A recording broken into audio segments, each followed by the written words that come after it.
Hey everybody, it's Jason Blaha here, and I'm just sitting here drinking my morning coffee and ready to start my day. Got a squat. Probably going to run down to the range this morning sometime too, after I squat of course, and get my day going. But first, let's go ahead and talk a little bit about upper back work and middle back work to balance out your strength, your muscle mass, everything else when you're doing the big four. Now, you guys know my stance on this, and I will tell anybody this. You can build your base off the big four, right? You can build most of the muscle and strength that you're going to want by doing the squat, the bench, the deadlift, and the press. For those unfamiliar with the press, that means the standing strict overhead press, right? It was called the press 50, 60 years ago. You said that back then, everyone knew what you were talking about. There's no confusion. Now there's so many different presses, there can be some confusion. But those four exercises can build your base. The only thing they might leave lagging a little bit would be things like biceps, obviously, rear delts. Some people would argue, well, you can't build a really big back. You can build a pretty big back off those four, believe it or not. The deadlift alone and the squats actually can build your lats. Just they would be bigger if you did a little more direct work. And that's ultimately what it comes down to. But the problem you run into is if you focus on just those four exercises and their immediate assistance movements, you're going to have some muscle imbalances, and those muscle imbalances could get you hurt. And then obviously guys who are looking for a certain look, biceps and back and rear delts and all that are going to be really, really important, right? For guys who are chasing that whole aesthetics thing, not my bag, but you know, I understand a lot of you care about that. And so we can never ever neglect that in these conversations. Yeah, you're going to have some aesthetic imbalances for sure, even if you've built your base with the other stuff. So what I would say to people as far as all that goes for injury prevention, balancing your strength, balancing your musculature, you're going to need to do a bit of upper and middle back work. And which stuff you pick is really going to be dependent upon a lot of things as far as goals go. And what you need to remember is that you don't have to do any one of those at any given time. Even though I'm strength oriented and my back is probably my best body part, a lot of people have noted that. Obviously my best, even though, again, aesthetics not my thing. I don't have the best arms. I don't have any of that. But, yeah, my back is always well developed. And I don't even actually do direct back work all the time. I go through phases where I do large volumes of it. Sometimes I focus on rows, sometimes chin-ups, pull-ups. Like right now, the only thing I'm doing for it is body weight dead hang pull-ups after deadlifting, and I'm doing face pulls. But there'd be times when you could focus on something as simple as face pulls. Because, again, when you're trying to focus on those other four lifts, sometimes you don't have the recovery. If you're doing enormous amounts of volume and intensity with those other four lifts, sometimes you don't have the recovery to spare in certain phases for rows, for pull-ups, things like that. And you might have to resort to nothing but face pulls for a little while. So why face pulls? It's just about the rear delts and the rotator cuffs, because the problem you run into is that all the pressing will leave you interior dominant. And not having strong rear delts, not having the posterior side of that joint, can predispose you to injuries. You're losing stability that you need on all your pressing. You're losing stability in the shoulder joint. And we need that. And, you know, that's the other thing, too. You know, you'll see a lot of guys who chase the whole bodybuilding thing. They'll sometimes be lacking in that area. And then they don't even pick the best exercises to bring it up. I would tell guys, look, if you're doing rows and you're doing face pulls, your rear delts are going to be about as big as you can possibly get them. You don't need to start trying to find other stuff to do. Pick the stuff that works.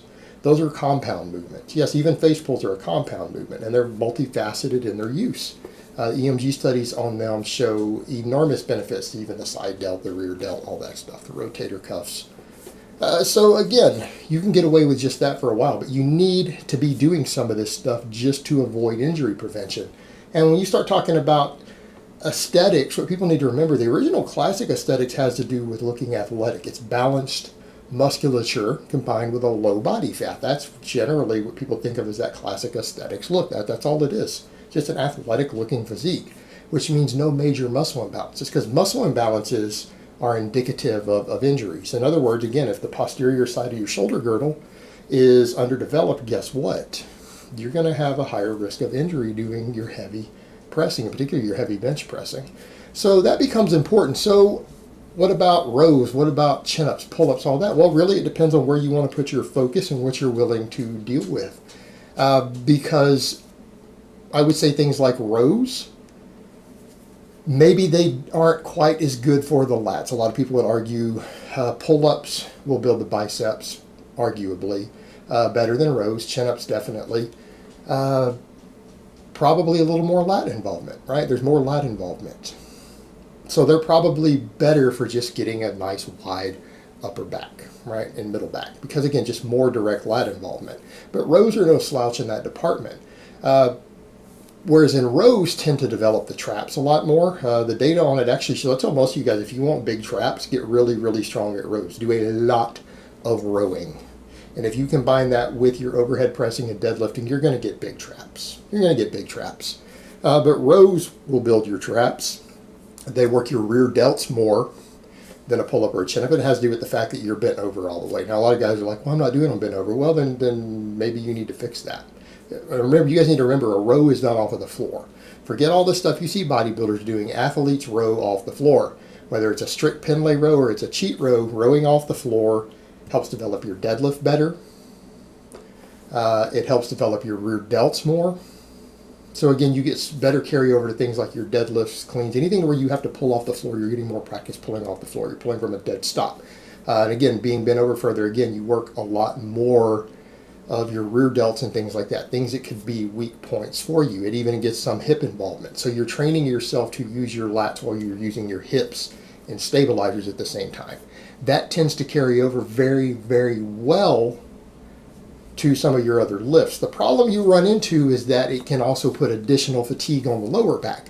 And there's going to be phases in everyone's training to where you have so much axial loading going on that you might need to step back and say, okay, maybe I don't need to be doing a bunch of standing barbell rows. In which case, that's where things like pull-ups, chin-ups become fantastic because they're completely upper body focused. In other words, they don't really work anything below the rib cage other than maybe your abdominals. So again, if that's what you're trying to do at the moment, you need to take that stress off your lower back, stress off your hips, stress off your hamstrings, all that other stuff in your posterior chain because you're doing so much squatting, deadlifting, pressing, that stuff is just beat up and you're near your maximum recoverable volume. That's where things like the pull-ups and the chin-ups come in. Because pull-ups and chin-ups are arguably better for biceps. We know they get a little more tricep involvement because of the stretch at the bottom. If you're doing them from a dead hang, you get a little more actual upper chest involvement. And the main thing is they can just focus directly on lat development, bicep development, all of that stuff. So they're fantastic for helping you with all of that. And particularly guys who are chasing the aesthetics thing, that will really, really help bring up the weak points that you're not developing from the big four.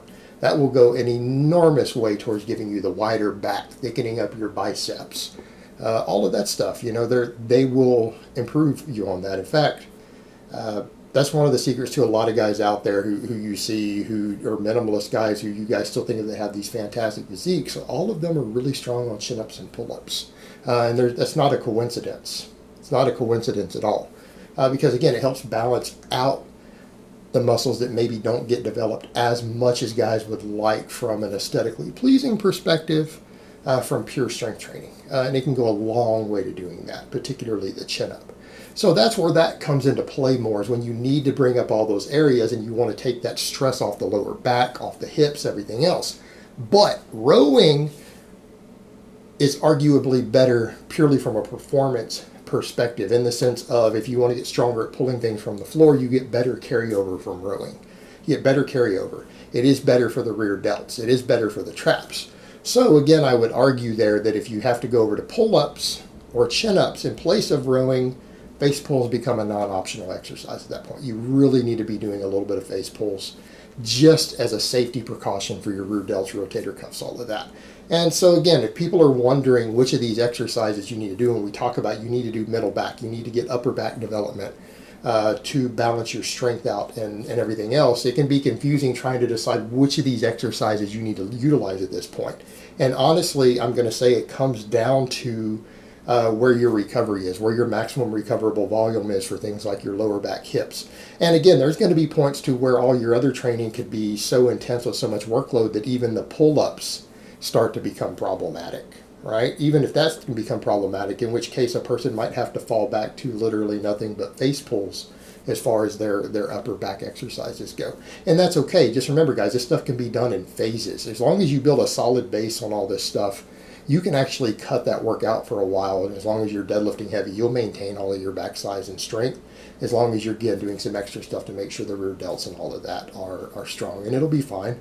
So like with anything else, guys, you just have to balance this out with the rest of your training. But it is important that you do these things, and it really is. As much as I might stress the importance of the big four for just building your overall size and strength base, those big four barbell exercises, this other stuff really falls into the area of what I would call non-optional accessory movements. Right? These are accessory movements that you need to be doing something out of that list all the time. And if you don't, you're just going to be at a higher risk of injury. You're going to be at a higher risk of not reaching your maximum development. And nobody wants either one of those. Everyone wants to reach their potential, and everyone wants to do so without getting hurt. Right? I don't care what all of your other goals are. Those tend to be high on the list. All right, guys, but that's really all I have to say on that today. I hope it's been informative, and I will talk to you guys next time.